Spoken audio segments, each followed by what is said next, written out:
Welcome to Real Rockford Files, for tales of the paranormal, supernatural, and the flat-out unbelievable. Today I'll be sharing ghost stories and hauntings. Let's get into it. My grandfather's story. When I was younger, I can always remember my dad telling me that my grandfather, his dad, had a terrifying experience when he was younger. But my dad couldn't remember the story properly to tell me, so I said I will ask him. My dad said never ask him as it still shakes him up. Well, one night, me and my grandfather were telling ghost stories, and he had a few beers that night. He started to tell me the story by saying he has only ever told a handful of people, and he will only tell it to someone once.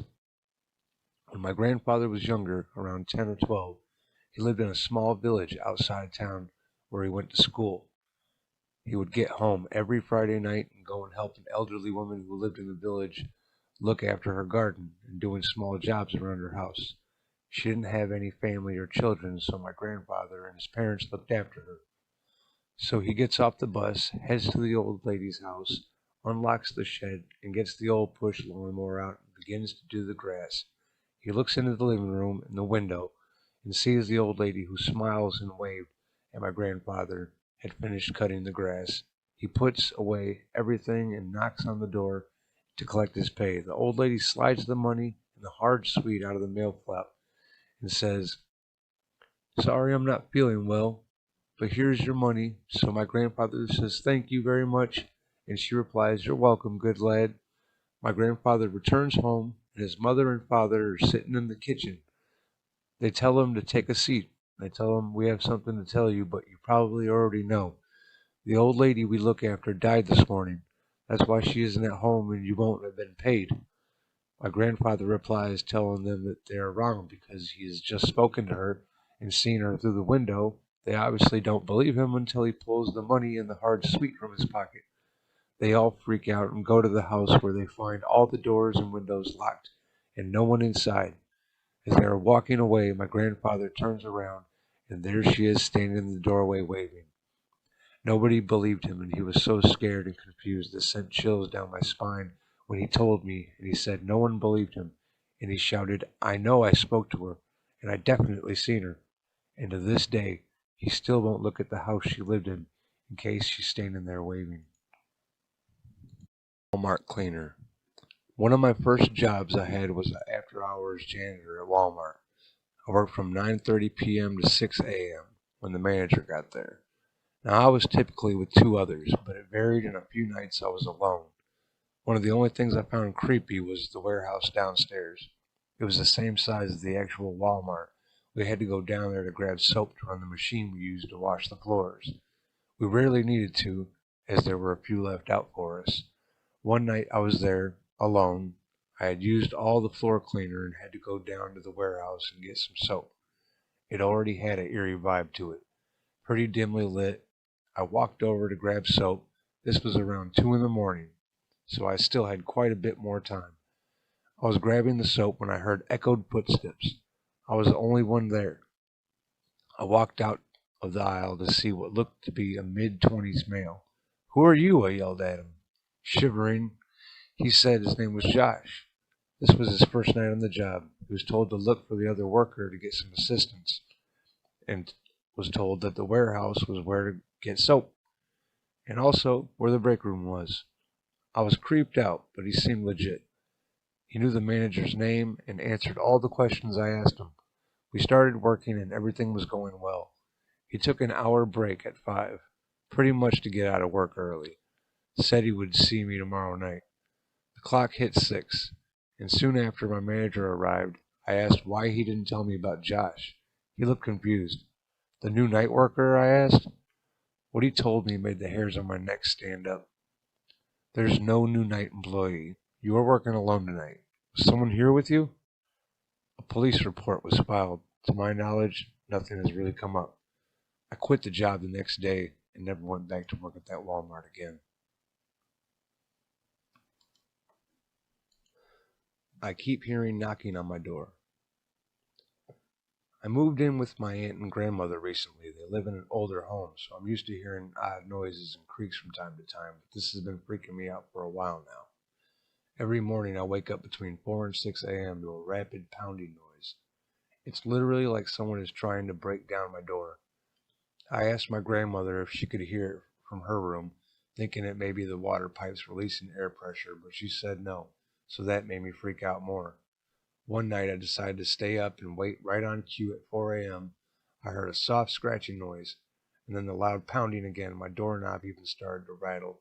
It sounds stupid, but I hid under my covers until the noise stopped, and after about 30 minutes or so, I think it did. I just remember everything was quiet. I don't know why this is happening to me. I've asked everyone in my family, and they usually try to brush it off, but I know something is there. I know I'm not crazy because my sister had a similar experience when she was around my age. If anyone has advice on what I can do to please let me know. I just want this to stop. I can barely sleep at night anymore. I will never be home alone again. My parents had gone out of town for the weekend, and I had decided to stay behind to catch up on some work. At first, I was happy to have the house to myself, but as the night wore on, I began to feel uneasy. I tried to distract myself with work, but every creak and groan of the old house made me jump. I tried turning on some music, but even that couldn't drown out the sense of unease that was growing inside me. As I was about to head to bed, I heard a strange noise coming from upstairs. It sounded like footsteps, but I knew that I was the only one in the house. I tried to shake off the feeling of fear that was creeping up on me, telling myself that it was just my imagination. But then I heard the footsteps again, louder this time, and I knew that something was wrong. I crept up the stairs, my heart pounding in my chest. As I reached the top, I saw a figure moving in the shadows.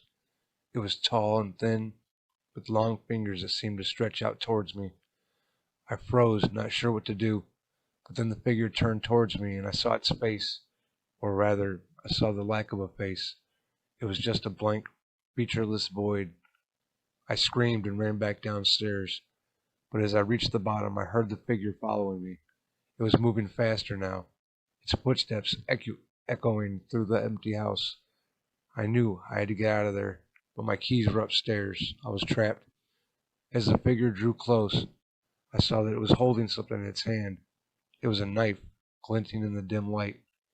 I thought that this was the end for me, that I was about to be killed by some unknown intruder.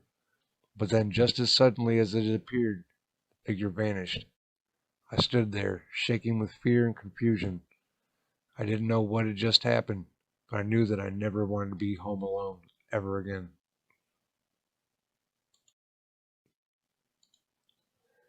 My only mind-blowing paranormal experience. My only paranormal experience was wild. Okay, so to start this, I want to say I'm now a 28-year-old male adult. This story happened when I was around 15 years old, and to date still blows my mind. So for context, when I was 15, I was a little pothead. I loved smoking reefer, so whenever I got the chance, which was basically every day, I would get high with my friends. We'll come back to that later. I grew up in town in the UK that was huge for the town. We had nearly 100,000 residents, so yeah, pretty big. Where I used to live was like an entire estate full of houses. I had a best friend at the time who lived about 20-25 minute walk from my house, but in order to get there, you had to walk through a wooded area that led to a big lake that you would walk around to get near his house. So one day, randomly, I was out with my friend, who I just mentioned, plus many others, when we noticed a lot of police presence in the area near the woods. Plus, there was a police helicopter up in the air. Being curious, we followed the police to the woodlands that separated our houses. We went through the woods to the lake where the police ambulance workers were amongst many bystanders at this point. We got there and started asking people we knew about what happened. We were told that a young boy around the age 7 had drowned in the lake near the path where everyone was gathering. Over the next couple of days, police were trawling the lake looking for the child, who they knew was there because his friend ran for help when he fell and couldn't get out. 2 or 3 days after he slipped in, the authorities found the young boy's body, which was big news in my town. No later than 24 hours after the boy was found, the local council installed a black metal bench on the new footpath near where he died, with a little plaque commemorating his life. Okay, so that very next day, I was out with my friend over near where I lived. We were getting high with a bunch of other friends we knew. By the time we were done getting high, we decided to go back to his house to sleep because my mom would have gone crazy over the fact that we were high. We started to walk back to his house at around 11 p.m. It was really dark out. We passed my house and eventually got to the woods. We walked through the woods and got to the start of the lake. We started walking down the side of the lake, down the path where the kid drowned and the bench was. We were just talking nonsense as high teens did, when I noticed that when the bench got into sight, there was a man sat on the bench. Now, I was a bit freaked out by this, but didn't say anything. It was 11 p.m. near the woods in the dark. It was creepy. When I got a little closer, I noticed I could see that the man was wearing, and he was dressed like a priest. You know, black jacket, white collar. Upon seeing this priest, I sighed some relief because I just presumed he was praying or something of the sort for the kid that drowned in that spot about 4 days earlier. So after noticing this priest, I just watched him sit there as I got closer and closer. I didn't say anything to my friend, who was right next to me, but we collectively stopped talking once we noticed the man. As we got closer, it was more obvious he was a priest, and then once we got within 5 meters, he was gone. Like gone, gone. I felt like I blinked and he just disappeared. When we was walking past the actual bench where I seen him sat, there was nobody there. But if he was to have gotten up and walked away, I'd have seen him. It's a one-way track. After I got to the bench, I turned to my friend, who was just as confused and spooked as I was. I asked him if he'd just seen that man sat on the bench. I didn't want to say what type of man, because the way he was dressed was very obvious as to what type of man he was. But as I asked him, "Did you just see that man sat on the bench?" he said, "Yeah, the guy dressed like a priest." When I tell you my heart sunk, I can't explain that feeling or that situation to this day. What gets me is I purposely asked my friend if he seen the man, and he corrected me by saying the man was a priest. If it was a person, they'd have had to get up and walk away from us in a straight line down the path which we'd have seen, and they'd have had to walk past us, but no one was there. When we got close, poof, gone. Still to this day, it's my only paranormal experience, but blows my mind every time I think about it. Paranormal encounter working for Google Earth. I got a temp job with Google driving one of those vehicles with a mounted 360 camera system. It was a fun job.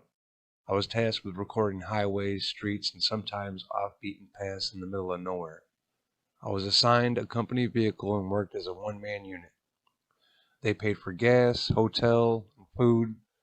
Pay was about $7,000 a month before taxes. My car was my office, and I would work 5 10-hour days weekly.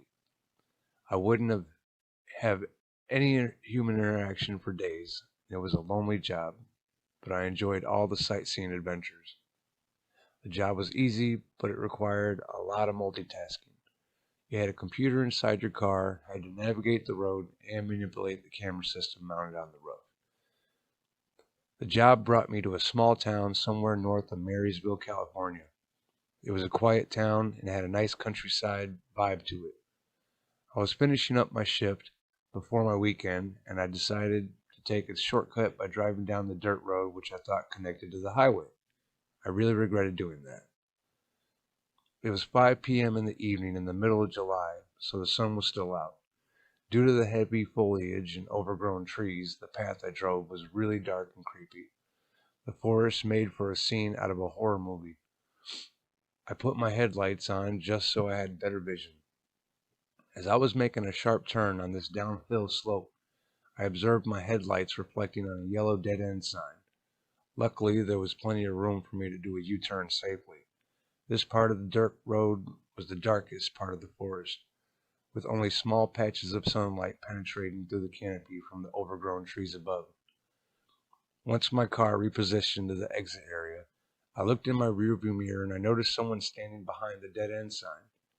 It looked like a kid, maybe 13 years old. He had one of those bowl haircuts and wore dark-colored, raggedy clothing. His face was pale and he had that 1,000-yard stare. I could feel his gaze locked towards my direction. He had no facial expression, did not blink, and stood frozen in place. I felt I should check on his welfare and asked if he was okay. I rolled down my window and reversed my car closer to where the kid was standing. Once I saw the brake lights reflect off the yellow dead-end sign, I parked my car. I was expecting for him to come to my driver's side window, but the kid never came. I looked into my rearview mirror and he was gone. I didn't even hear any footsteps or a sound of twigs snapping. If the kid left, he must have been a trained ninja. The forest was eerily silent. The only sound that stood out was the engine of my car. I drove away slowly and egressed up the hill. As I came within 100 yards eyesight of the main road, I saw the same looking kid walking about 50 yards in front of me. It's possible it could have been someone else, but the dark-colored shirt, ragged jeans, and physical stature resembled the kid from earlier. His back was exposed to me. I couldn't make out his hairstyle or skin complexion from that distance. He walked away from the forest onto the main road and walked eastbound. I waited until he was out of sight before I exited the forest and drove in the opposite direction. I was so frightened I didn't even bother to check the rearview mirror. I redlined the hell out of there and booked it for dear life. Our cameras worked via LiDAR system and automatically recorded 360 panoramic photographs while the car was in motion. At the time of the encounter, my camera was recording. Therefore, I suspected the kid was likely captured in one of the images. I reviewed the photos from where I made the U-turn at the dead-end sign. Nothing. No kid, no shadow, not even a silhouette of a person of any form. The only photo captured was the yellow dead-end sign, the overgrown trees in the background, and dust particles from me driving on the dirt road. I reviewed the same recordings from the second sighting of the kid upon our exit. Nothing. I had zero evidence of any person or persons being captured in any of my recordings. Don't know if it was due to lack of sleep, being dehydrated, or my eyes playing tricks with me, but I'm pretty sure I saw a ghost. Story 1. I will make my story short so you're not reading all day. My brother passed away in July 2020. After he passed away, say about a month later, I was visited in my dream by what appeared to be him. He said, "Bruce, come see where I'm at. It's a great place." I started to pull my feet. I said, "Skip, I need to accomplish more here first. I will see you again, but for now, I need to stay here." He smirked at me like he usually does and went away as I woke up. The next time was about 2 weeks later. This time, I saw it was my brother, and he kept pulling on my ankles, saying, "This way," and I woke up again. I put salt in front of my door. That didn't help. And until this date, February 16, 2023, something is still pulling at my feet. On the third time, it was a dark figure in the shadows pulling at my feet until I kicked it off and woke up. On the fourth time, I was sleeping. I heard my brother's wife, who also passed away 6 months after my brother, and she punched me in the chest while I was sleeping, and my winter coat that I had on exploded like a jet blast had hit it. A small backstory to this. She told me on the phone after my brother had died she wanted to punch me in the chest for not visiting my brother while he was dying. Although I drove all night to see him from Vegas to Colorado Springs, I could not muster the courage to see another brother dying. This was my second brother to pass away. There are 4 brothers and 1 sister. I spent the night at a hotel and made a round trip back to Vegas, so my sister-in-law got her revenge. I was a wreck. To this day, I'm getting my ankles pulled, and sometimes, even when I'm awake, the entity is still trying to drag me to hell, I'm guessing. It just happened a few days ago. It was a struggle to get the entity off of me. I'm 70 years old now and afraid to go to sleep. I also live in a well-to-do old folks neighborhood where in order for a house to go up for sale, usually someone's died in it. There are some houses that are 22 years old here, so that might have something to do with it. But the first two times, it was my true brother pulling at my feet. But when I told this story, other people have told me it might be evil entities posing as my brother, and not to go with them. I am strong enough still to oppose these entities, so at times they leave me alone, and this is my first time with evil spirits. I am still afraid to go to sleep because I will never know when they come back. They only pull my feet, and once my sister-in-law punched me in the chest like she said she was going to do. It's all very freakish living in this house for the last 3 years. Any ideas? It's 12:50 a.m., and I look at the clock every night, getting anxiety waiting to go to sleep. I usually don't go to sleep until I cannot stay awake. Any help? I won't burn sage because it smells like pot. Salt doesn't make sense to me. Telling them to stay away works for a while. My occurrences are around 3 a.m. to 4 a.m. Story 2. Today the story I'm going to tell you about is a true incident that took place with my mother and maternal aunt many years ago. My mother with my aunt was washing her clothes at a nearby well in the village. They were happily talking with each other. Suddenly a faint sound of a woman crying along with her child was heard from under the stone on which they were washing their clothes near the well. First they felt that it was just their imagination, but soon the sound became so loud that everyone got scared to death and started trembling with fear, fearing for their life. Suddenly a woman appeared behind my mother and all the other women and told them, "What you all are hearing is not your imagination, it is the truth. But if you get scared of it, it will not spare your lives, so better ignore it and keep quiet." The woman went far away from all of them after telling them this and vanished. All of them ignored the crying sound and came back. Later, my maternal aunt and my mother came to know that a young woman was cheated by her boyfriend, who refused to accept her after she became pregnant with his child, and he left her for another woman, who was rich in comparison to this woman. Soon she had a child born out of wedlock, and people used to make fun of her and insult her every now and then, asking her about her child's father, making her life more painful. One day she committed suicide by throwing herself in that well, but still people can hear her crying sound along with her little child crying in the same way, loudly as his mother. Many people have reported seeing her near the well on a full moon day in a sad state, along with her child, and no one from my mother's village dares to go there on a day where the moon is full, fearing their curse and getting scares of their lives. Perhaps she is still looking for her unfaithful boyfriend to avenge her miserable death, which he caused due to his greed for money. Whatever happened to that innocent woman was really unfortunate. I wish her boyfriend gets the punishment for what he did. But the woman who warned my mother and the other women who were washing their clothes was totally different. I still wonder who she was. I would like to have an explanation about that other woman, which all the women, including my mother, saw. Your opinion would help a long way. Kindly explain to me if anyone has heard of this before. I'd be very thankful. Story 3. A little backstory to before this experience happened. My husband and I had recently reconciled after 11 months long separation, which has almost resulted in a divorce. We have 4 children together, 3 adults now and the youngest in her last 2 years of high school. And to our surprise, this reconnect resulted in my pregnancy. I am a practicing eclectic witch, so I have protection in place. But in the midst of the chaos, I had neglected some of my protections.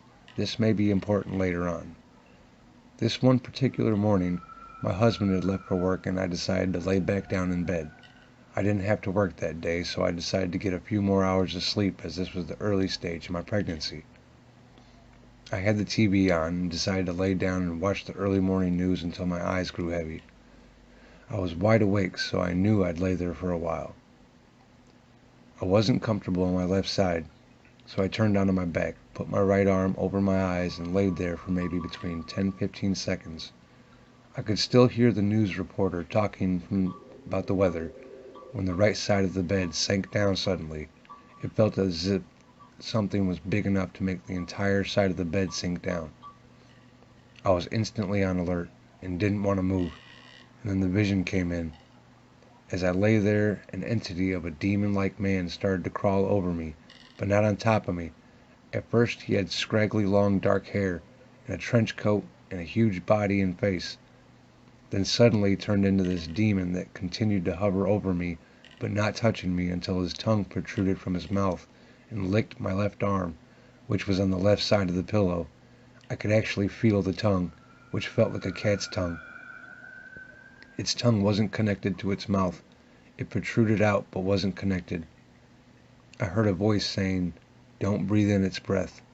So I tried holding my breath for a few seconds when it started to laugh. It knew I couldn't hold my breath very long.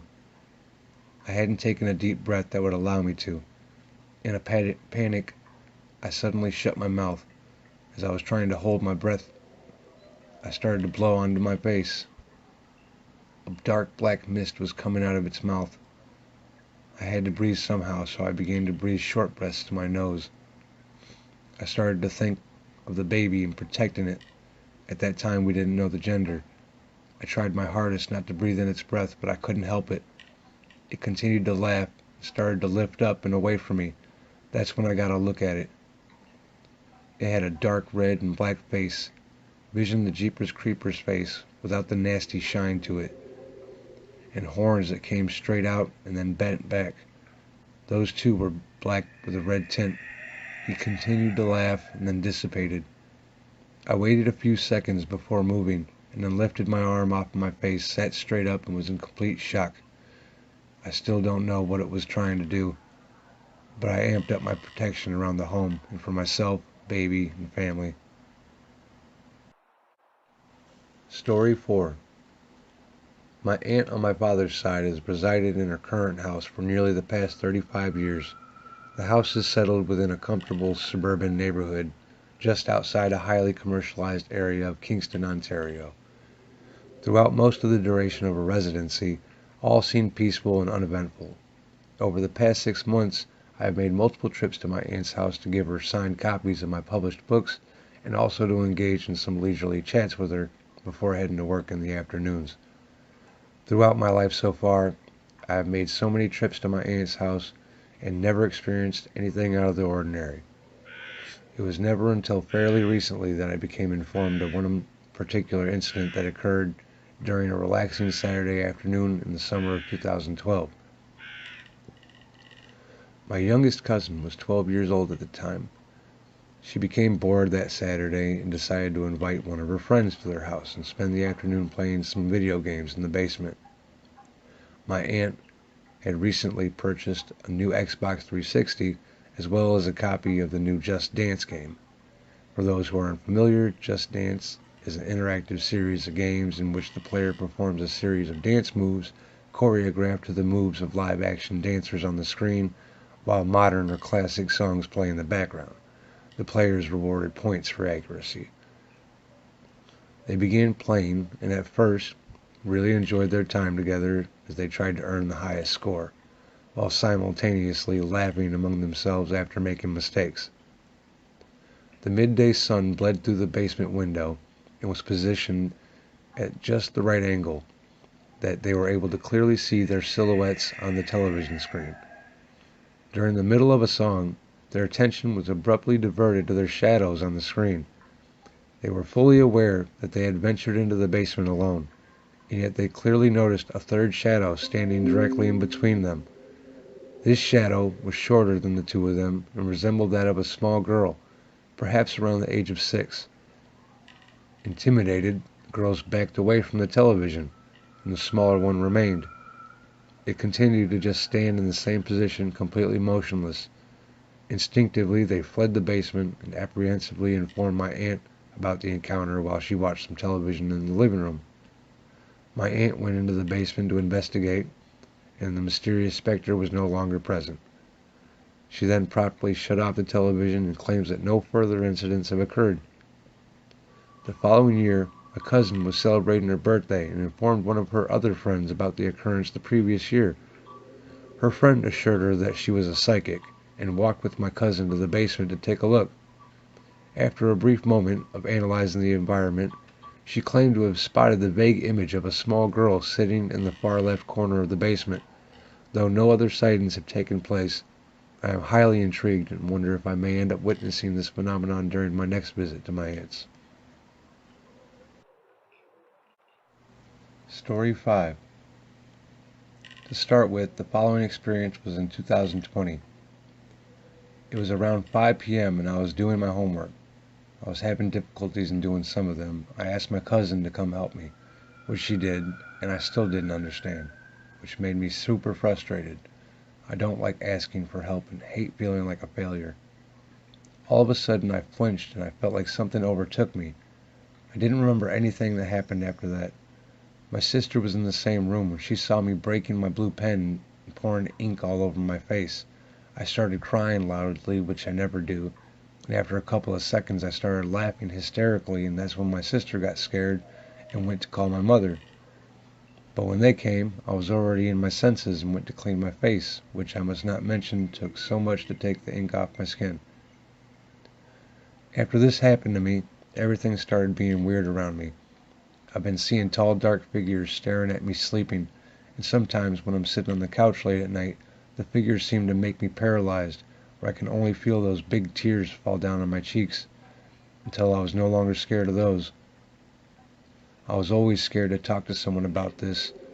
They will always say that it's just in my head, which it is not. Those goosebumps, that fear, those sleepless nights, used to scare me so much. My sister also complained of me talking in different languages which she's never heard of. I remember one of the nights where I went to the toilet, which is separate from my house. I have to open the main door, then go to the place where the toilet is. I remember turning on the lights of the corridor of my house when I returned. I was about to open the main door, which is transparent, and could see what was behind me, and in my ultimate horror there was a lady who was wearing a long night dress with green dots on it. I didn't dare to look back. I went inside, closed the door and turned off the light near the door and put on the lock. While walking to the corridor, I saw that the lights were off, and I was a bit terrified. Then I headed to the living room where my phone was. The music was on, which I didn't put on. Save Your Tears by The Weeknd was on. I didn't try to think too much, thinking it was probably my sister pulling a prank, but she denied and said she was asleep the entire time. To this day, many horrific experiences happened to me, which I feel like they will never stop.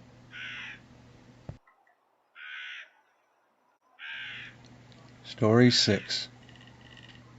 I am Dimitri. I would like to share my story with you. When I was 3 or 4 and sitting between my uncles on a sofa, there were 30 people at a party in the basement, and I saw through a small window that an axe was chopping wood in my garden. There was just an axe, no nothing, except just one big axe chopping wood by itself. First, how can the axe lift itself? Second, we were the only family in that house. And third, who in the hell would chop wood at night? There is a large forest near the Nishaba, a river near my city, where many men drowned. There are 2 graveyards from ancient Ottomans, Romans, and even other older Slavic people. The wounded and those suffering from infectious diseases died there during both wars. In the early 1900s, a man murdered 2 ladies who were washing dishes near the river. Jews were killed there, and even in older history, there was a story that people saw fairies, which is how my city got its name. My house has been near that forest, just 500 feet away, and we could see it from the building when it was not foggy or raining. That whole area was known as haunted, but full of houses and buildings. Many years later, in 2018, when I was 16, my friend and I decided to walk through the forest, thinking that we were safe because there was a promenade along the river where hundreds of people were passing that summer, August 29th, 2018. It was 8 o'clock on a hot summer night, and we were now deep in the woods. We were deep in the forest, and suddenly we heard a scream, then a demonic growl, and then from the direction of the bank across the river we saw red eyes shining. I later graduated from the Faculty of Forestry and am also a hunter. I know every sound in nature in my part of the country, and that sound does not originate from any animal. My side of the shore, where I was not as haunted as the one across the river, beyond which stretched that forest into no one was ever allowed to enter. When we started to run, the road behind us suddenly disappeared and was covered with thick grass, so we ran through the bushes and came out completely scratched. When we got out of the boardwalk, my hands were shaking so much while we were sitting on the bench that my friend had to light a cigarette for me to calm down. Following that traumatic experience, I was inspired to begin believing in God. For that, I am praying every day, twice during the day, and going to church every week. After that, nothing similar happened to me because I was religious and wore a rosary with a cross and holy water. That gives me chills even today, and I am 21 years old. Story 7. In 1992, at the age of 16, I had moved in with my aunt for a short while. It was during that stay that I experienced my second paranormal encounter. The first time I saw the little girl, I was not alone. My aunt was also a witness. While talking amongst ourselves, we happened to notice a young girl standing outside towards the edge of the road. She looked to be 10 years old and was just standing there looking at us. It was how she looked and what she was wearing that stuck out to me. She had long, dirty blonde hair that looked as though she hadn't brushed it in a while, or bathed either.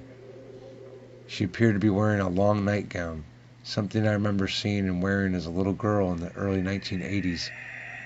This was odd to me because it was the middle of the afternoon. Naturally, my aunt and I became focused on the girl and watched as she just stood there staring at us and then running off into the vacant piece of land next to my aunt's house and vanished. We couldn't believe it. We said nothing about it to each other. A little more time went by without any other occurrences, until one day I happened to be looking out the same window that we had seen the little girl in, and there she was. Like the last time, she was just standing there staring at me. We stood staring at each other for a couple of minutes before she once again took off running into the lot and disappeared. I knew by this time I wasn't imagining this and became curious about her. I decided I was going to try to investigate. So I went outside and made my way over to the vacant lot. I didn't know what exactly I was doing or what I was looking for, but I kept walking through the lot. Eventually I came to a small group of manzanita trees. Something drew me to the middle of the trees. In the middle of these trees was a bare area of dirt. I felt compelled to start trolling away at this spot. I found a stick nearby and began to dig at the earth, almost like I was a puppet being engineered by a puppeteer. I recall seeing everything I was doing, and it seemed like I was being controlled. The stick I was digging with eventually got stuck in something that wasn't dirt or a rock. I then pulled it up out of the ground and was shocked to see a piece of material hanging on the end of my stick. As I stood there looking at this material, it dawned on me that it looked a lot like the fabric on the nightgown that the little girl had been wearing. I immediately dropped the stick and hightailed it back to my aunt's house, trying to process everything. I didn't know what to do. I avoided looking over towards that land again after that. Nothing happened the days that followed, until one of my last nights in my aunt's house. It was late and I couldn't sleep. I was wide awake in the room I was staying in. This room was adjacent to the lot, and the window to this room was directly in the area about 50 feet away, where I had found the material. While I was sitting in the room, I happened to hear a child's laughter. Naturally, I paused to have a better listen. Clearly, I could hear a little girl giggling, and when I looked up, I noticed a little face peering in the bedroom window. I felt pretty uneasy with the way she was looking at me and the sinister smile she had. I sat there staring back at her for what seemed like an eternity. I couldn't stand it anymore and decided to push a large dresser in front of the window to block the girl from looking in the window any longer. This helped in that way, but did not help in blocking out the eerie giggles that I had to listen for the rest of the night. I remember laying in bed trying to drown her out, and that's all I remember until I woke up the next morning. When I got dressed that morning, I noticed a deep cut in my abdomen, about the size of a small child's nail. I still have a scar from it today. I moved out of my aunt's house shortly thereafter and never returned. I have often wondered about the girl and whether or not anyone else has had a run-in with her. I would like to take a moment to point out that a majority of my viewers are not subscribed. If you could be so kind as to subscribe, click like, leave a comment, maybe even share the video, it will go a long way in helping me get recommended. And if you would like to join my Patreon, you'll find a link in the description below. For $5 a month, you'll have access to all my content before it goes to YouTube. That goes for stories and my newest edition, short episodes of my mini haunting series. Now, let's get back to the stories. Story 1. This incident happened to me in the winter of 2010. I was staying in Poon. Our house was near military college grounds. It was a beautiful location with lots of greenery around. The family of our landlord stayed on the ground floor, and the first floor was rented out to me. I'd been staying with them for 4 years, so it was almost part of the family. I had just married and was settling in with my wife. I worked a night shift from 5:30 p.m. to 2:30 a.m., but because of my landlords, was not worried about my wife. I had not encountered anything for 4 years, so this incident shook me. Every day my cab would drop me at the road and leave. I had to walk around 500 meters to my house. It used to be 4 a.m. by the time I reached home. I used to see an old man walking his dog sometimes. I chatted with him occasionally and found that his name was Harinda Deva, changed, and he was a retired military officer living at the other side of the camp. One day, my cab dropped me. It was very cold that day, and I was hurrying home. I saw Mr. Deva coming from the opposite side. I greeted him as usual and walked ahead to my house. I was about to open the door with my latchkey and saw the light to the living room. I opened the door and saw my wife standing at the window, utterly terrified and soaked in sweat. She ran to me and started crying. I somehow consoled her, and after some time she started narrating what happened. She told me that she used to feel lonely sometimes at night and would come to the living room to watch TV and stand at our window which faced the road. She told me she saw a man walking his dog daily, but never saw where he came from, and he would take a turn at the roundabout, and then just before the temple on the other side of the road, he would vanish. She ignored this earlier, thinking it was a trick of the light, but today she saw me talking to a person, and when I moved to our house, that man stopped and kept on staring at my back. Then, as if sensing someone observing him, he suddenly looked at my wife and vanished on the spot. At the same time, I opened the door. I was scared as hell after realizing who I was talking to. My wife was down with fever the next day. I too stayed at home for a couple of days. I tried to find out about Mr. Deva, but found that the houses on the other side of the camp were empty. No one knew any person by that name. After that, I would request our driver to wait until I reached our house and then leave. But fortunately, I did not meet Mr. Deva after that day. My wife and I did have quite a few paranormal incidents after that while we stayed there. I'll tell someone about them eventually. Story 2. This happened about 5 years ago at St. Paul's Church in my hometown of Skelmersdale. Recently single, I moved back to Skem as we call it. I was bored and needed something new to do, so I went out and bought a brand new Kona Do mountain bike. Bike rides became a daily thing, and I would ride for miles, either alone or with friends. One day I was going past St. Paul's Church, where my granddad is buried. If I was ever going on a bike ride, I would always pass there and go in to see him. He died when I was just 1 year old, so I never remember him. But I think maybe he met me and held me at some point in his life. I would occasionally just visit, say hello, show my face, and let him see how I've aged. Anyway, the last time I visited before this day, I remember his headstone was in a bad condition, and I could barely find it because I couldn't read his name. Also, I would always forget where in the graveyard his resting place was. and I would always be searching for at least 10 minutes until I found it. Sometimes I wouldn't even find it, which was weird and frustrating for me. This one day I was riding past the church. I stopped by the gate to go in and thought to myself, it's been at least 2 or 3 years since I've been here. I thought about the state of the headstone last time and told myself, I'll never find him. So with that in thought, I decided to not look and came back when I had more time and wasn't all sweaty from riding all day. As I was about to set off, I went to roll my bike and jump on like I usually do, and exactly at that moment, two weird things happened. My back wheel seized up and scraped and skidded across the pavement for about a foot, and my hand wasn't on the brake at all. I was pushing off to leave, so my hand being on the brake doesn't fit in, nor was my heel stuck in a gap in the pavement.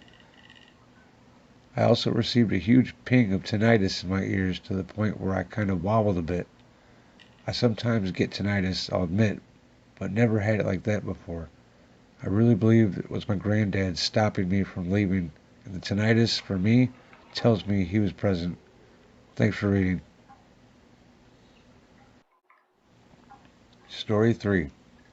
This incident happened last year on the 20th of December. I was returning from work and was already late. The path to my home from the workplace is somewhat remote. Not much public transports go to that part of our area. As I grew up here, that's why I'm habituated to living here. I was never scared to commute to and fro from my workplace to my home at any time of day or even at night. I somehow managed to take an auto rickshaw that agreed to drop me at a place that was a bit far away from my home. It was no issue for me to walk up that much distance alone. But here comes the thing that everything just got so weird. As soon as I got off the auto rickshaw, I swear I felt like somebody else too got off along with me. Since my only aim was to get home in no time, I didn't think of the matter that much. Now comes the weird part. The auto rickshaw driver looked at me and then turned and looked behind at the back seat. He again looked at me and looked back. He did this 2 more times. I was quite amused at his behavior. I couldn't stop myself from asking him about his peculiar action, and the reason he told me was pretty strange and confusing. He said that when I took the auto, he clearly saw a girl, about the same height as me, getting in the auto, and yes, she sat beside me. But now there's no one, and he clearly doesn't remember the girl getting off anywhere until we reached here. So where the heck did she go? I laughed a bit and brushed off the whole conversation and started to walk towards my home. I don't know how else to put this, but to be very honest, there was something in the surrounding that day, or night, that sent chills straight down my spine. I was damn sure that I wasn't alone. I wasn't walking alone. While covering the whole distance from the stoppage to my home, I constantly had this feeling of someone being with me. Once I got inside my home, don't know why, I turned back to have a look at something or someone. But again, I had a feeling, this time different though. I had the feeling of getting looked at by someone.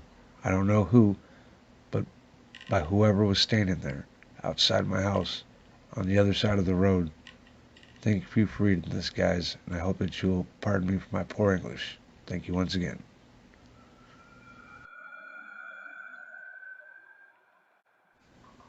Story 4. It was a fairly cold early December morning. I woke up dragging myself from bed, not wanting to go to work, but having to go anyway. Sometimes you don't feel like doing it, but have to do it. Since my last encounter, it has become a little ritual for my mother to apply holy ash on my forehead every day before going to work. Sometimes she forces me to take a lemon with me so as to ward off any evil spirits. She could be pretty superstitious sometimes.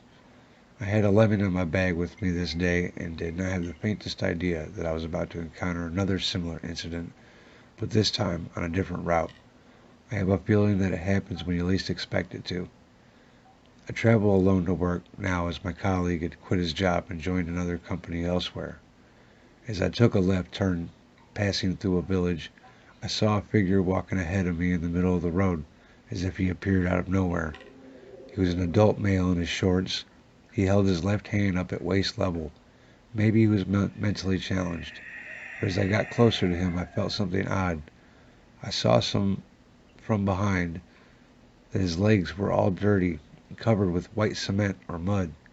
I threw my bike's focus light so that he could sense the light and make way for me, but he didn't move an inch left or right, so I overtook him from the left and went ahead, but I had this urge to look in my mirror.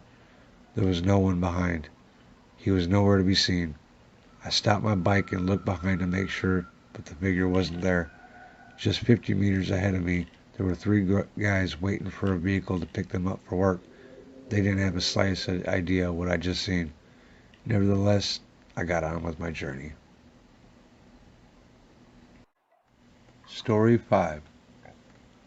Back in the early 1990s, angels were all the rage.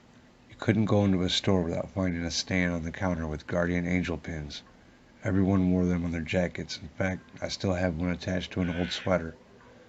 At the time, there were many books out about angels, and some of these books contained stories of people who had experiences with them. I was given a book about how to contact an angel. In hindsight, this was not a good idea.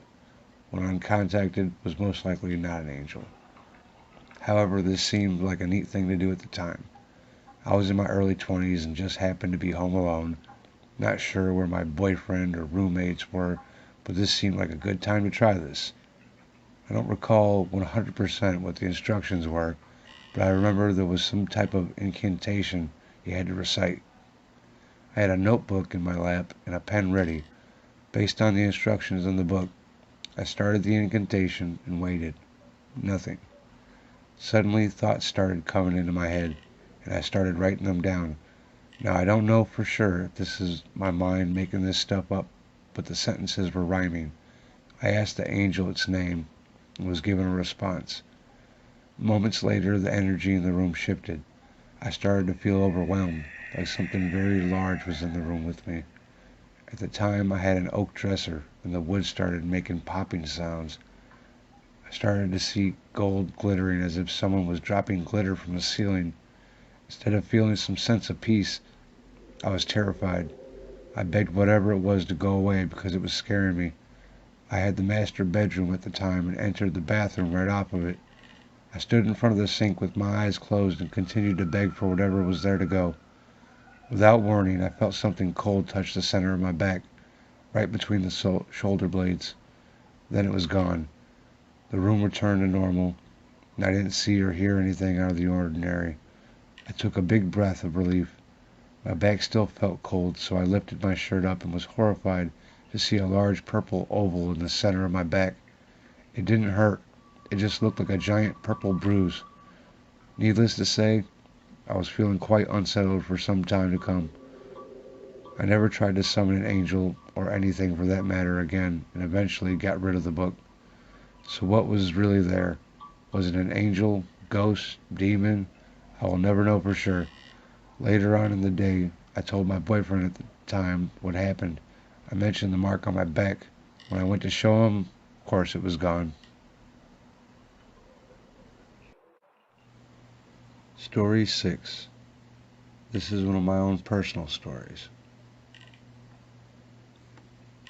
In my life, I've had many encounters with the paranormal, ghosts, etc. So to avoid going on too long, I'm going to stick to a period where I believe my sightings were all connected. It was the summer of 2008 or 2009. My family and I were always comfortable telling each other if we saw something odd or scary, so when it really ramped up, we couldn't stop talking about it. It was a hot summer and our electricity was off due to non-payment, so we always had plenty of candles at night for light. And one night, one of my many brothers and myself decided to play with a Ouija board with the rest of the family watching. And being smartasses, we asked if there were any spirits among us.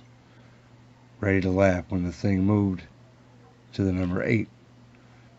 Me and my brother checked with each other, the typical, I'm not moving it, are you? No. You? No. So stupidly, I asked, how many are demons? And I shit you not, it moved to the number 6. 6 demons. We were done. We ended the session, but it didn't matter. Things were about to happen anyways. I can't remember what order each event happened, so the chronology might be wrong. One night, after using the board, I was standing in my living room talking to my mother and one of her friends when suddenly, right in front of both of them, I'm yanked hard by my hair straight down to the floor. Hard. I laid there for a good 10 seconds, blinking, trying to comprehend what just happened to me. Safe to say, everyone in the house is freaked out by now, me not being the only one having experiences. Different family members would tell me they see me walking back and forth in front of the house while I'm upstairs in my room. Nightmares, sleep paralysis, sleepwalking. This last part scared me more than most things in my entire life. I was home alone. Our electric was back on. I was walking out of my bedroom door to go downstairs to get a drink. I took one step on the stairs and thought I heard a footstep behind me. I paused. Nothing. Took another step, and in the next second I clearly heard the extra footsteps turn into running right at me. I turned wide-eyed, then I heard scraping on the walls, like nails ripping down. The chunks of paint from the walls flew off and hit me in the face.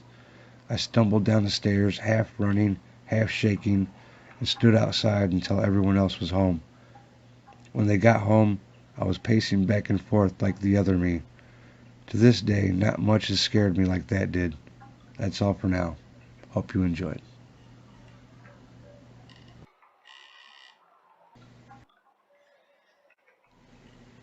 Story 1. I don't know if this could qualify as a true ghost story, but it certainly gave me pause. I lost my daughter back in 2004. Understandably, it was unexpected and put me into a state of shell shock. I took to going to the cemetery and would just sit by her gravesite, sometimes crying uncontrollably. I was so distraught that my husband on more than one occasion found me lying on top of her grave. I'm sure he thought I was losing my mind, which I felt like I was. One day, I was there as usual, was kneeling over her grave crying to the point that my body was shaking. I felt something lay a hand on my shoulder. I looked up and saw a man standing there. He was rather short and meticulously dressed. I had no idea who he was or what he was doing there. He talked to me and told me that I needed to get a hold of myself. My daughter was fine, and my family at home needed me. He said all this in a slightly disciplinary voice. I'll admit it was a bit scary the way he was talking and looking at me. I remember that I looked straight ahead, away from him for a moment before I turned back to ask him who he was. I was peeved at my perception of the way he had spoken to me, but when I turned around, he had disappeared. I looked in every direction, but he was nowhere to be found. There was no time for him to walk off. He simply disappeared. It scared me so bad I went to my car and left immediately, all the time checking to see if this person would show up in the cemetery or worse, my car. I never saw him again. The deal is though I was so wrapped up in my grief that I was neglecting my still living child. I had no clue on how to honor the memory of one child without losing sight of the other. How did this man know all that? Anyway, it opened my eyes to how I had been treating my other daughter. It took my unknown visitor to show me what I was doing to my living child and how much I was hurting her. Story 2. As I'm about to write this, I am experiencing chills remembering my experience. I lived in a house built by my great-grandfather in 1903, I believe. It's a dairy farm. I was a child. I can't remember at this time my age. Probably around 10 to 12 years old. My room was upstairs, and there are 4 bedrooms upstairs. I woke up from out of the blue. I look at the foot of my bed to the right corner. A black hooded figure. Very large. Absolutely no face, just blackness and very defined. Not coming in and out of shadow. Just there's like someone is standing at the end of my bed. The fear was overwhelming. I took my blankets and threw them over my head. I was absolutely terrified. I didn't know what was going on. I do not even remember how long I was under the blankets. When I finally pulled the blankets back, it was completely gone. I didn't know if I was seeing things or if it was a figment of my imagination. A week later, my mom and dad, they had been arguing. My mom was sleeping upstairs in what we called the purple room. At the kitchen table, she had commented about seeing a black figure in her room. I realized what I saw was real. It wasn't imagined. The first time I heard someone outside my family speak of this hooded black figure was on Ghost Adventures with Loretta Lynn's niece. That was the first time realizing it wasn't my imagination. Someone else had actually seen the same thing. I couldn't believe what I was hearing. Someone else had seen the same thing, that it was on a TV show. It really made me feel validated for what I saw. I think about it still. I still have that overwhelming fear that I did as a child. I also have an overwhelming fear that I will see it again, especially after reading other people's stories on the internet.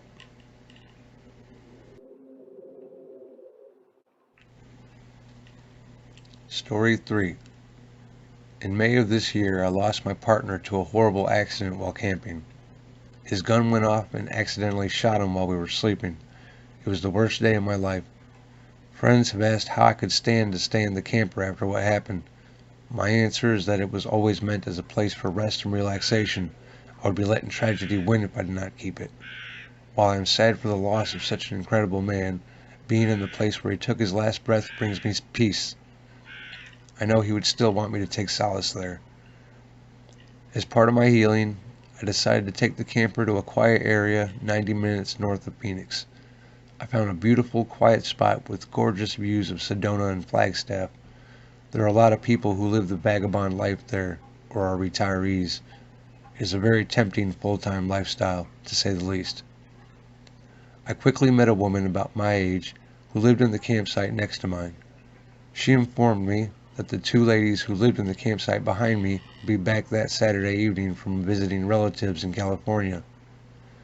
Once evening came, I settled into my bed for the first time since my partner died. My bedroom is at the rear of the camper and has a good-sized window over the bed. My dog was asleep next to me. At some point in the evening, I fell asleep and was awoken by the crunching of tires on gravel. The two ladies behind me, who I hadn't met yet, had arrived home. My dog sat up on the bed watching out the window. I listened to them whispering to each other and bringing things back into their own camper.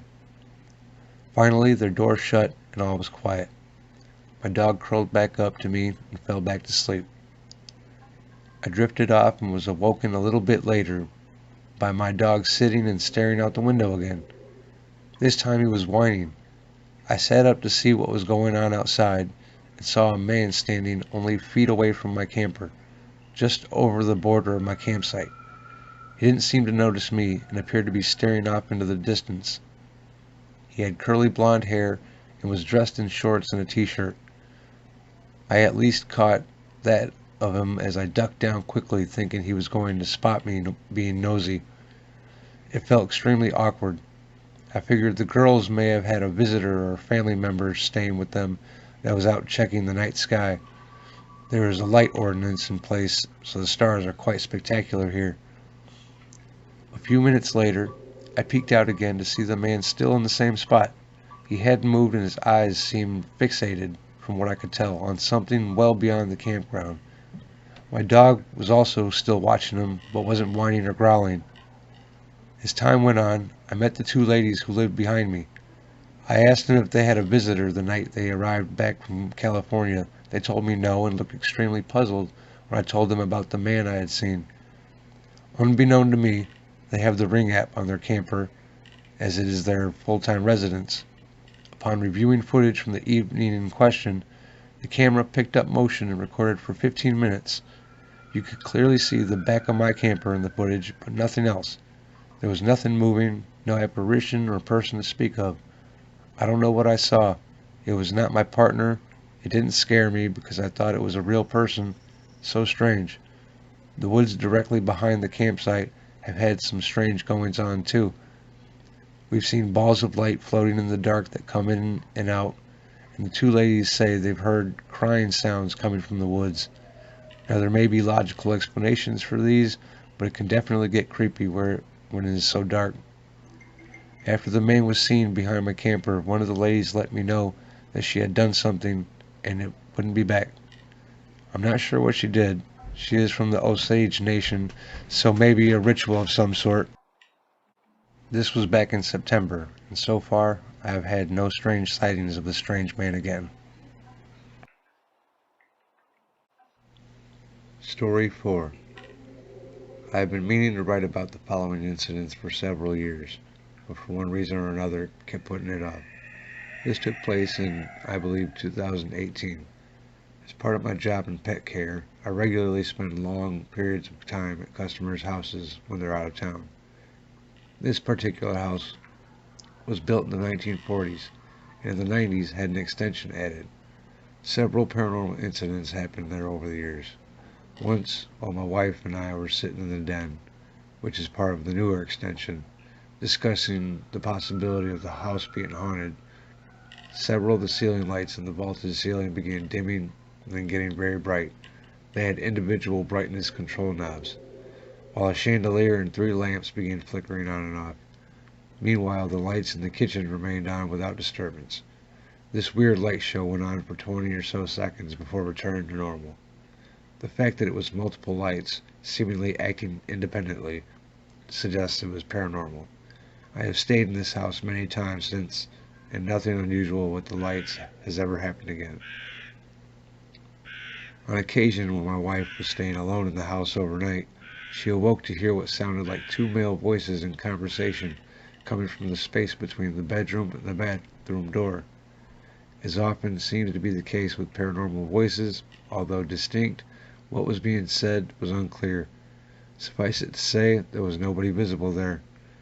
Within 2 months of this incident, my brother, who was working for me at the time, was heading toward the mudroom at the rear of the house to leave, when he saw 2 figures standing and facing each other in the front of the door.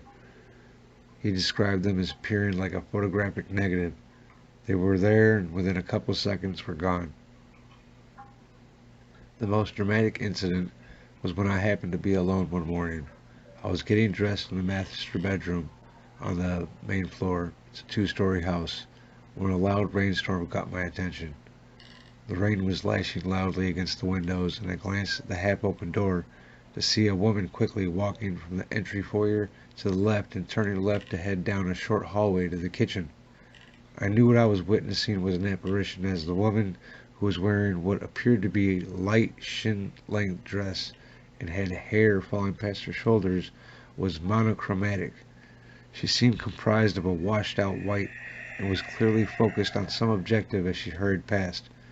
I immediately followed this figure into the kitchen and, not surprisingly, found it empty. I remember feeling quite elated at seeing the apparition, and immediately called my wife to tell her what I'd seen. I sensed that what I was seeing was just a replay of something that happened long ago. Her dress struck me as something that could have been from any time between the 1940s and the 1960s. I find it interesting that the apparition appeared immediately after the rainstorm started. The often reported connection between paranormal occurrences and water possibly at play. Several months after seeing this apparition, the house had extensive renovations done. I remember talking with one of the workers, and he told me he had pulled out a huge amount of outdated clothing from the walls of the attic that had apparently been used as insulation. Maybe some of the paranormal activity was connected to these clothes, because since the renovations, I have never sensed or experienced anything else at the house that could be considered paranormal. Story 5. This is one of my own personal accounts. These stories are a continuation of events that occurred following my brother and I using a Ouija board. For more of that backstory, see episode 5.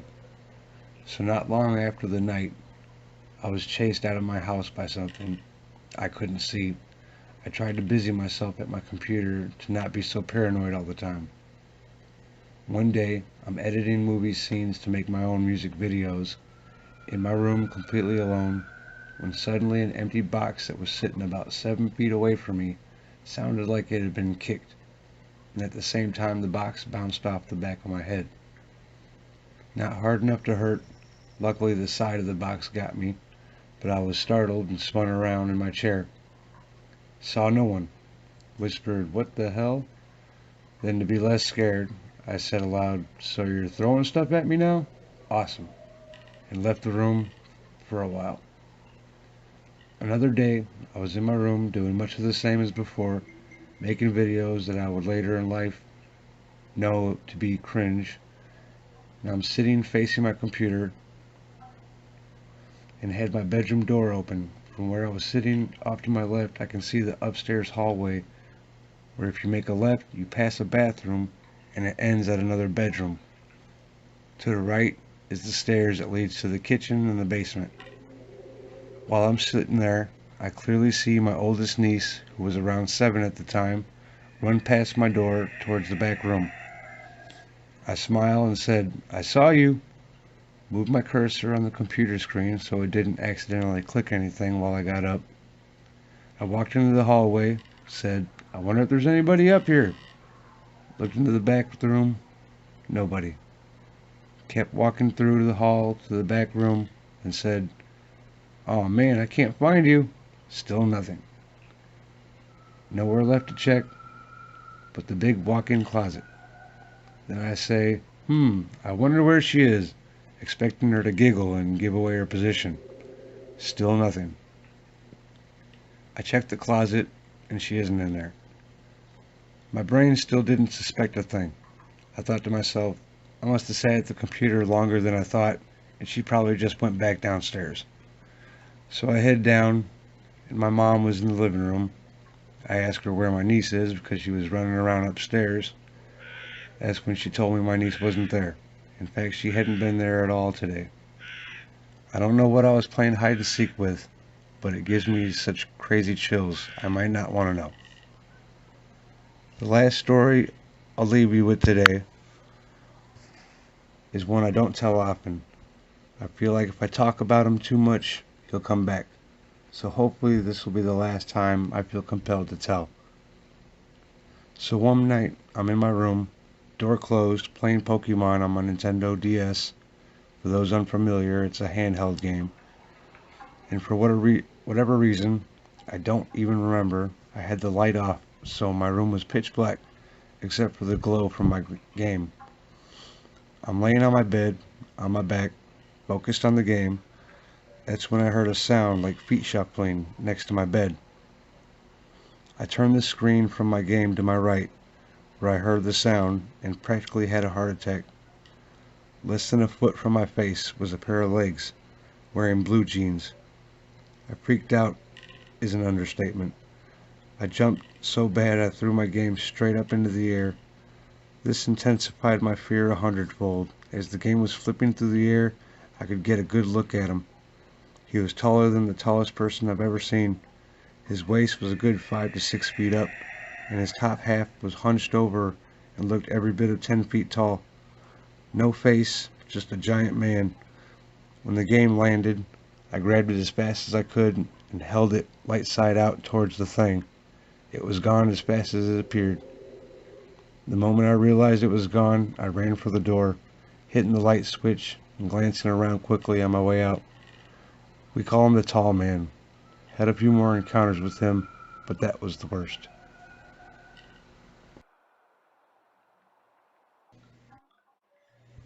Story 1. When I was around 5, my aunt got diagnosed with cancer, so my mom left me at my dad's for over a month so she'd be able to care for her sister 24/7. One night, I woke up crying and asking if my mom came with my aunt. When my family questioned me, I said my aunt came to say goodbye and that she loves me and will take care of me, but did mom come with her? I'm gonna miss my aunt. 5 minutes later, the phone rang, and it was my mom telling us my aunt had just passed away. Story 2. My Uncle Bill died when I was 4. He and I were incredibly close. He was my favorite uncle, and I was his favorite nephew. I lived in Colorado, but we went down to Alabama for his funeral. I'm 31 now, so I don't remember him actually visiting me, but I do remember telling my mom, "Mom, Uncle Bill says it's going to snow." My mom called me and reminded me that Uncle Bill was gone, and we were in Alabama in 1995. It doesn't snow here. Uncle Bill and I got the last laugh, though, when we all woke up the next day and it was snowing in Alabama. Very lightly, but it was there. Story 3. My mom died when I was a pretty young adult. I couldn't get her to answer her phone, so I went to her house to check on her and found her body. My mom's sister and I have always been very close. When she came in town for the funeral, we decided to spend the night at my mother's for a few nights to feel closer to her and be amongst her things. We were sitting in the living room with her cat. When I found her, her cat was curled around her head. She loved that cat. We were talking about her life, and it got a little bit deep. We were both crying and hoping she was at peace. Suddenly the cat, who was sitting between us, jumped up and started hissing at the fireplace. Then the flue to the fireplace slammed shut really loud and scared the shit out of us. We then heard footsteps above us in her bedroom where she died. It was scary and not comforting for us or the cat. My mom committed suicide and had been really despondent after my dad died. She was also the kind of person who never wanted anyone to feel sorry for her. I think we got too personal about her life and pissed her off. I had several other uncomfortable moments in her house while cleaning it out.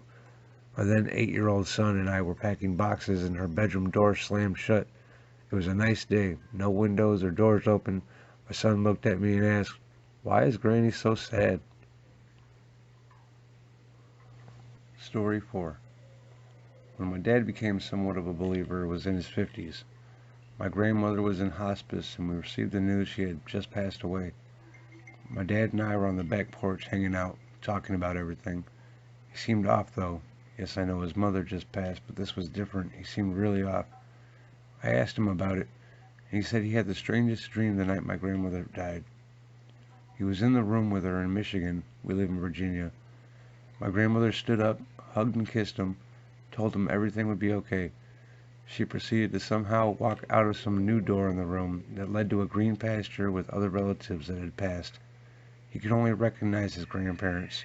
The others he didn't know who they were, but something in his gut said they were other relatives my grandmother knew.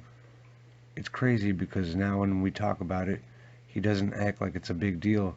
He was just having a crazy dream that was influenced by the situation. But he dreamt it the night she passed away. It was like the other relatives and her were telling him, "It'll be okay. I'm better off now." Story 5.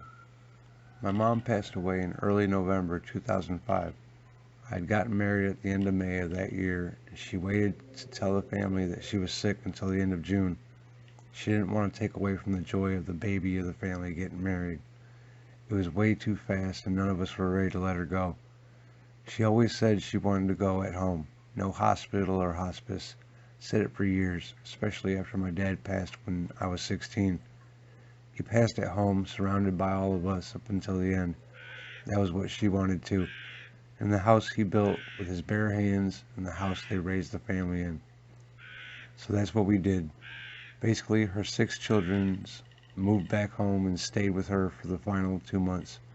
We took shifts to see our husband, wives, and work during that time, but at any given point, there were 4 of us there 24 hours a day, making sure she was surrounded by love and never alone. Now, I didn't take her death well. I did everything that needed to be done and kept myself together, but we were close, and this was so fast, and I didn't want to believe it. I can't tell you the number of times I caught myself calling her to then just stare at the phone mid-dial and realize she wouldn't pick up.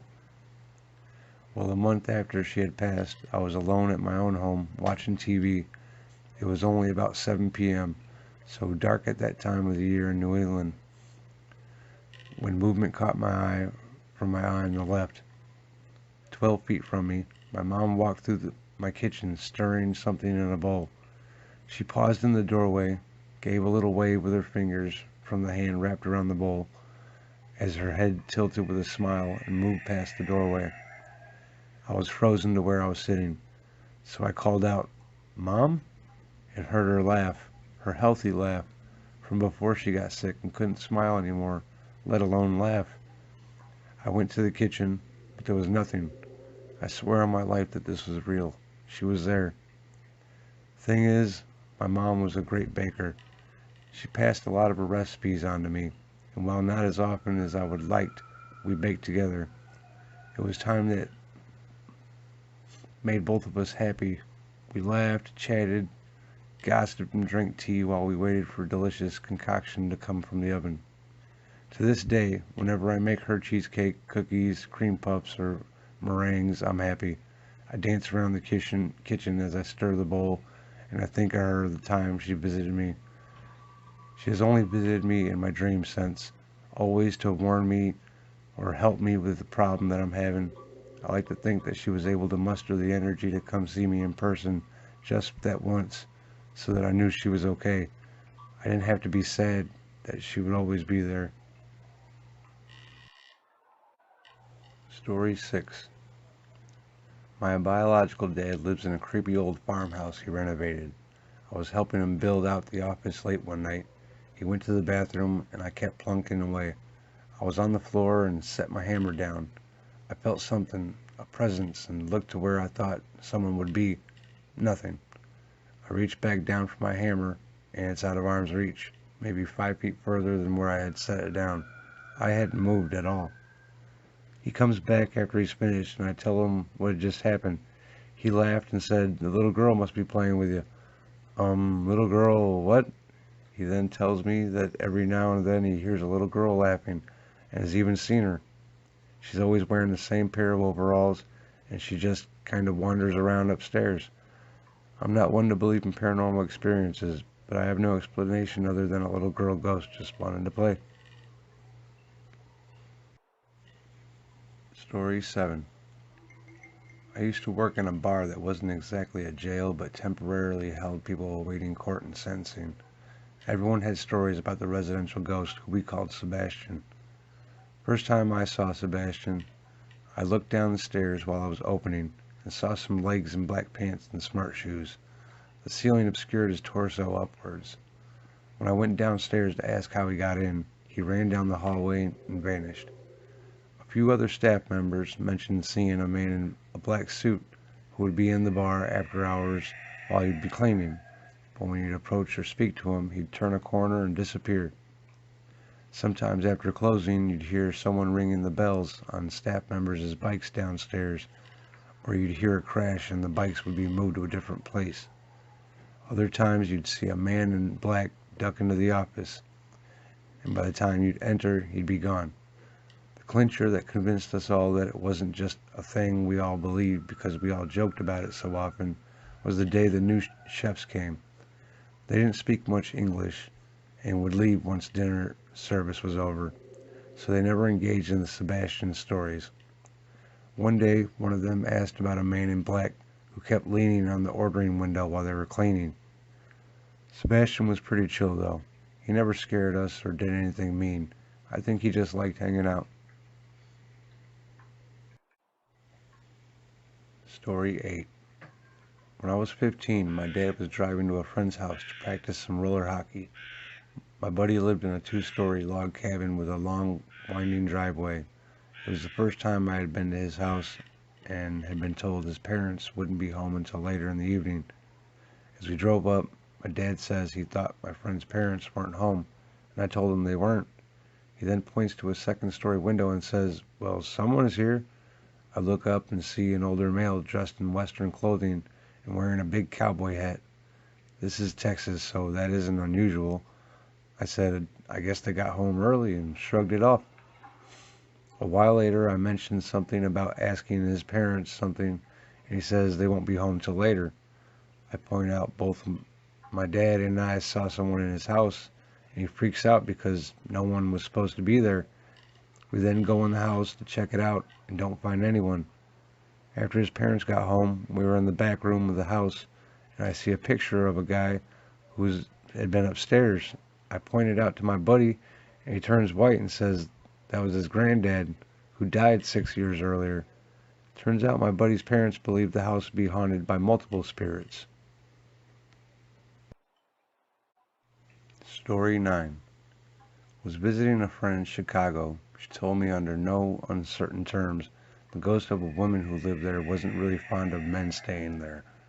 I was told that I needed to make sure I closed any door behind me, unless she slammed the door behind me.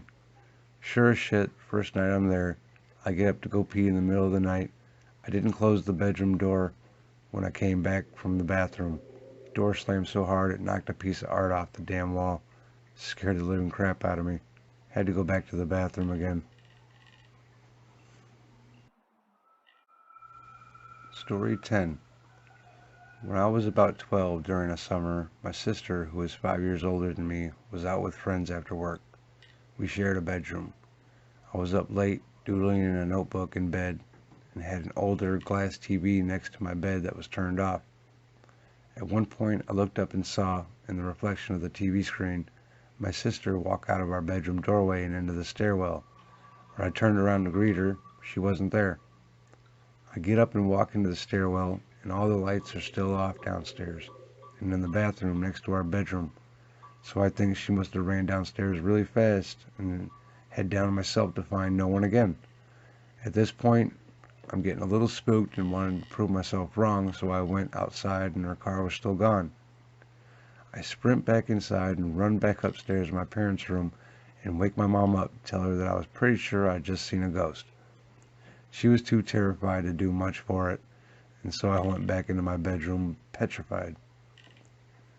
When I thought back on it, I realized the girl was in a long-sleeved dress that looked somewhat vintage. My sister was very much a tomboy in those days, but she had blonde hair like my sister and was looking towards me while walking out of the room. I stayed awake with my light on until my actual sister got home and I felt safe to sleep. It still creeps me out a bit to think about it to this day. I don't really believe much in the afterlife, but I know I saw a young girl walking out of the door. I wasn't really tired. I hadn't been watching anything earlier in the evening to scare me, and even further wasn't scared when I first saw her because I thought it was just my sister. I can't explain it though. Never saw her or anything like it again. Story 11. My grandma came to visit me the night she passed. I was in school and working, so I couldn't leave to visit her. My dad said it was okay and to focus on school. A couple of days later, she came to me in my dream. She looked like she did when I was a kid and was wearing pajamas she always wore. She said she was leaving. In the dream, I felt like I knew where she was going and understood. I told her I was going to miss her, and she said she would miss me too. Woke up and my buddy was giving me a ride to work, and my dad calls me crying. She had passed. I told my dad my dream and he believed me. He was happy that I saw her before she left. I don't believe in ghosts, gods, or anything supernatural, but I still can't deny what happened. Story 12. When my daughter was 1 year old, she gently touched a picture of my wife's deceased grandfather, whom she would not have known anything about at this point, as we did not explain death yet and did not talk about deceased family members yet, and said that she met him before she was born and that he was nice to her. He is the person she was named for, and that incident made me feel really, really happy. When everyone asks what happens when you die, my answer is now, I have no idea, but it's the same place you were in before you were born. When she was 2, she was talking to somebody, apparently a little boy that was not there. When I asked about her imaginary friend, she solemnly told me that he lived in our house a long time ago. I asked no further questions. About a year later, after we had moved out, our neighbor caught his kid talking into an imaginary friend. When asked, he was told that the boy she was playing with was my daughter's friend. At least, if it was a ghost, it was friendly.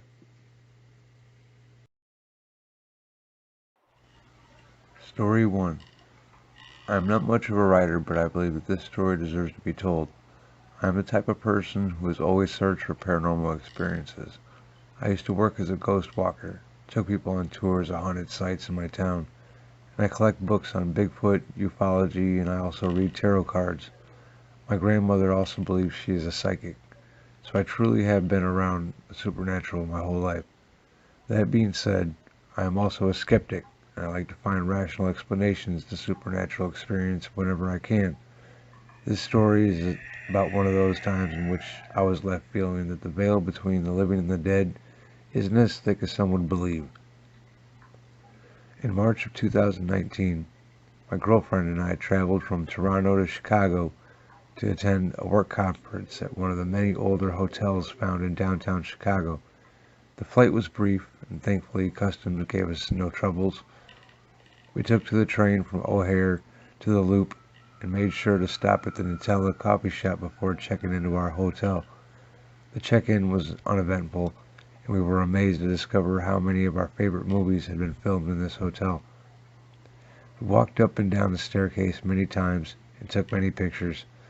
We were especially excited to meet the CEO of our company on the elevator before the conference. Everything was going great, and we were very excited to be there. The conference was to take place over 2 days, and we were set to attend workshops on each of those days. The first encounter we had in our hotel was smelling cigarette smoke coming from outside our room before opening the door. Neither of us smoked, so we were surprised and a bit concerned to have this happen. We nonetheless went about our day and attended our workshops. The second encounter was more unnerving. While unpacking our clothes, we both witnessed the light in our closet turn on by itself.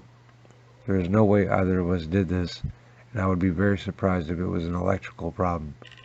We both nervously laughed about it and joked that our room must be haunted. The next morning, at around 5 a.m., my girlfriend and I were both awakened to the sound of a woman crying from inside our bathroom. We were both too scared to even acknowledge it to each other, and we both just kept our eyes closed and slept through it.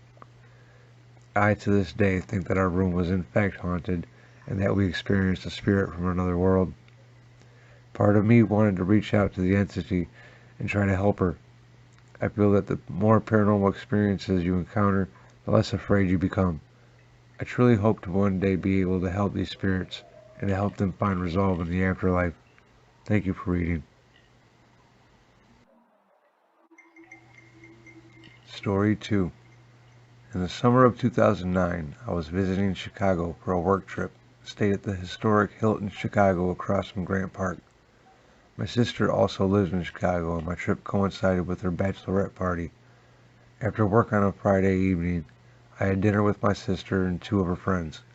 I distinctly remember only having 1 glass of wine at dinner, since the next night would likely include more drinking at the bachelorette party. After dinner, I went back to the hotel room and fell asleep. While sleeping, I started to have a vivid dream. I was stuck in an elevator. The elevator stopped working. I tried using the intercom to call the operator. The operator started screaming at me through the intercom. It sounded like a cacophony of multiple voices screaming. Suddenly, I woke up. My heart was racing. And that's when I realized being stuck in the elevator was a dream, and the voices that were screaming at me were actually coming from the hallway. A group of people walking through the hallway were being ridiculously loud. Reality hit me that I had been woken up, and I remember feeling very annoyed and thinking I probably won't be able to fall back asleep. I was curled up in a fetal position on my right side. I flipped over to my left side so I could see the time on the digital clock. It was 4 a.m. I sighed. I felt anxious about whether or not I'd be able to fall back asleep. I then rolled from the fetal position onto my back, and that's when I saw it. Standing at the foot of my bed, directly in front of me, was a man. This man was not completely solid, but more solid than an apparition.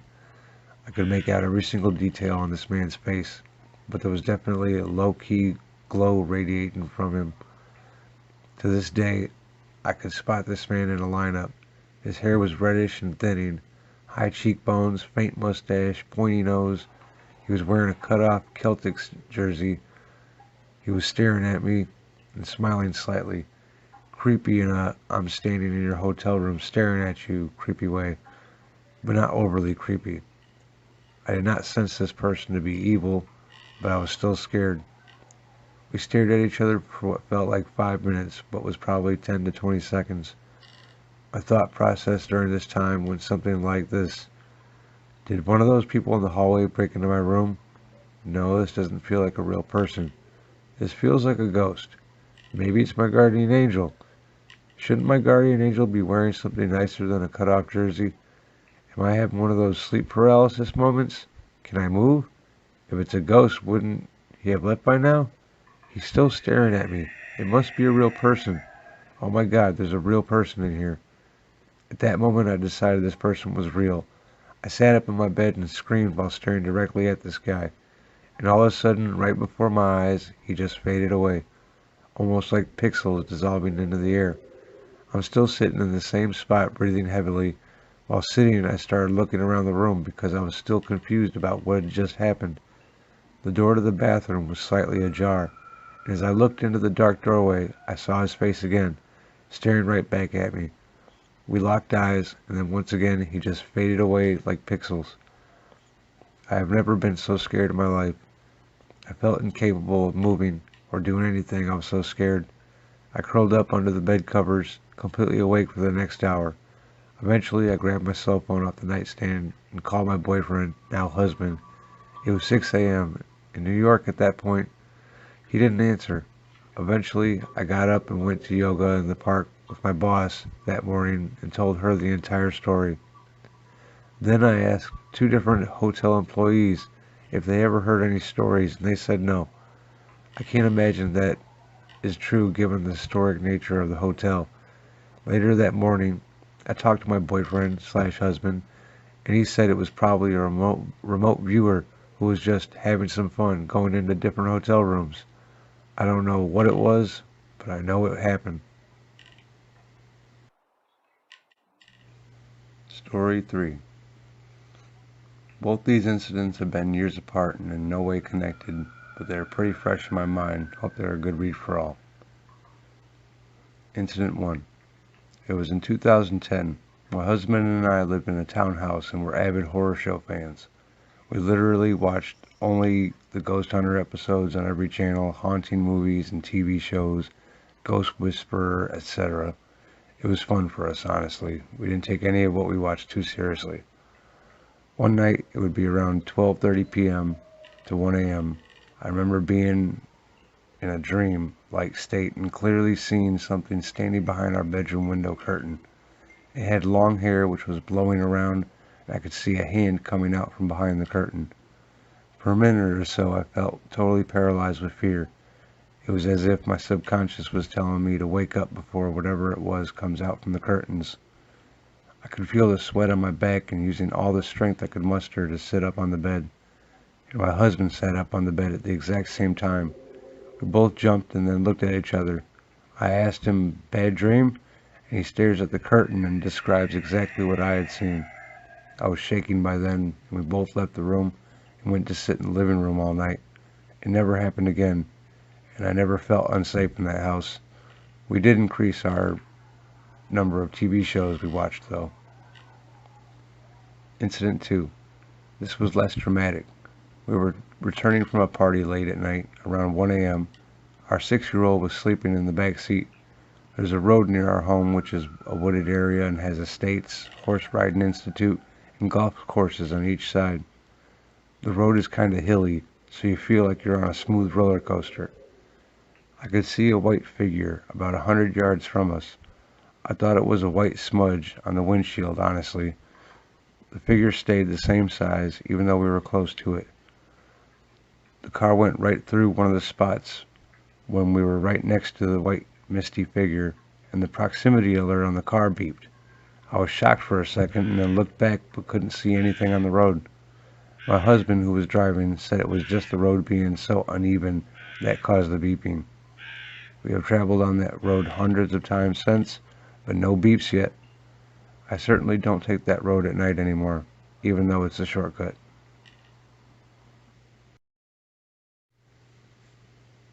Story 4. It was the year 2016 that I moved into a new home, a beautiful turn-of-the-century brick mansion overviewing the local Decatur Lake in central Illinois. This house was so large it was sanctioned into a triplex, dividing it into 3 apartments. The main floor was my home.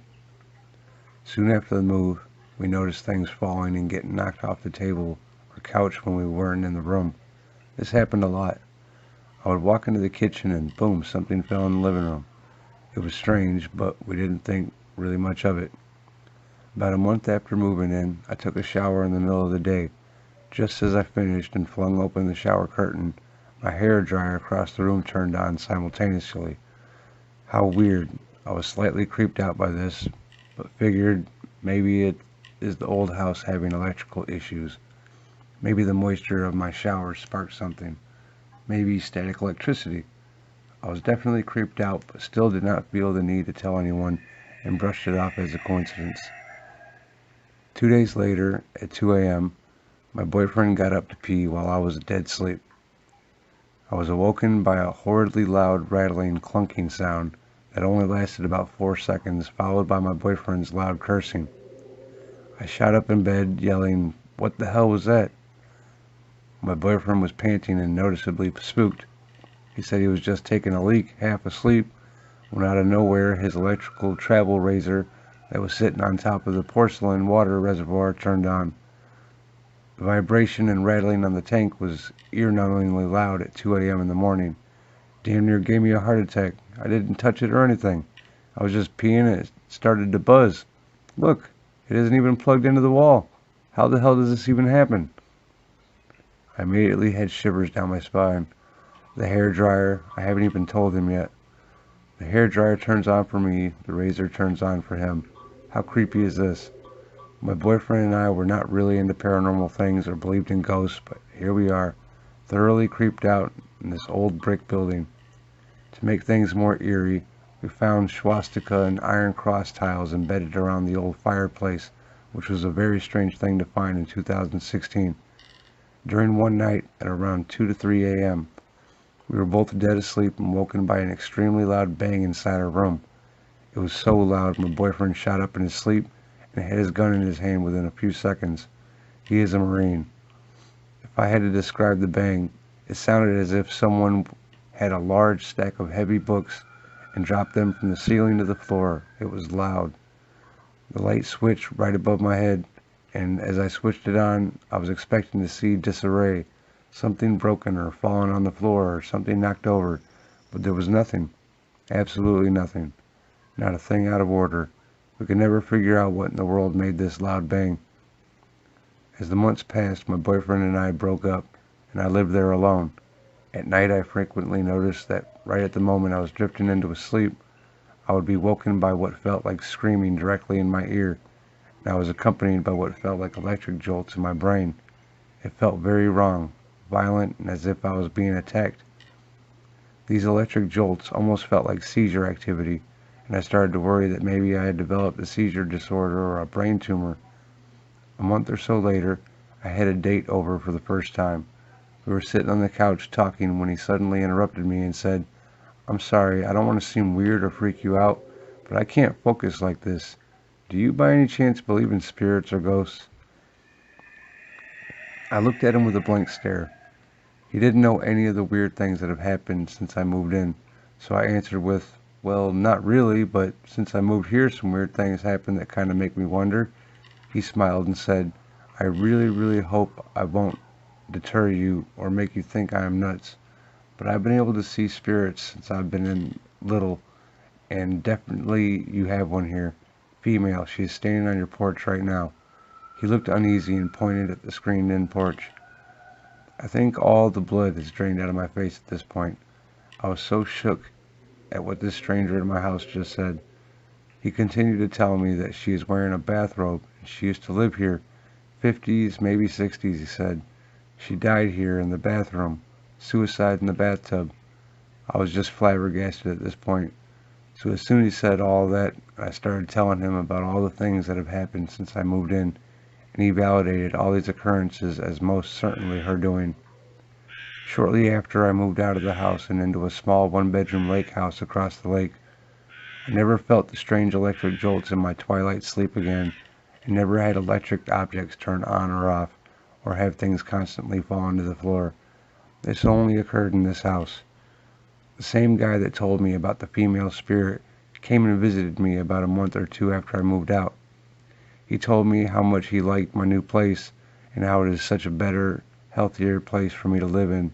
He continued to tell me that he didn't want to make me uncomfortable or anxious at the time, but he is so glad I am out of that place. There was a darkness at this old house, and the female spirit was not friendly. She wished me harm. I was never a believer in ghosts or spirits, but after this experience, I am 100% sure the place was haunted.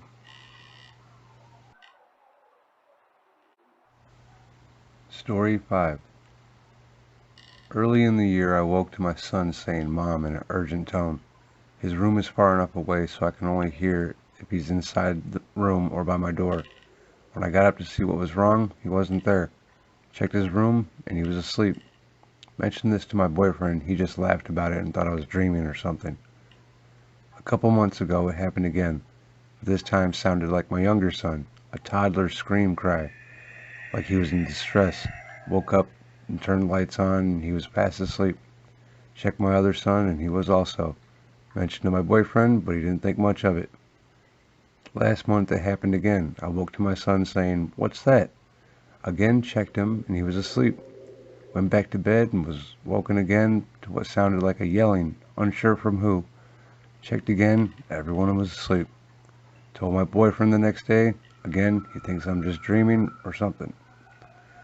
Last week I was at work and came home. Casually, my boyfriend said when he was napping during the day while I was at work, he heard me say his name. One thing he said sounded urgent, which is something I didn't tell him. Been in this house 4 years, never anything until now. Thinking of doing some cleansing with sage. Curious of what it could be. Baby is 19 months old now. The oldest son is 12. This has happened once before when my oldest was a year or two. Heard what me and my ex at the time thought was my son crying. He was in another town that night with my sister. That time I saw a black figure by the bed. Rolled over and attempted to sleep once it faded away.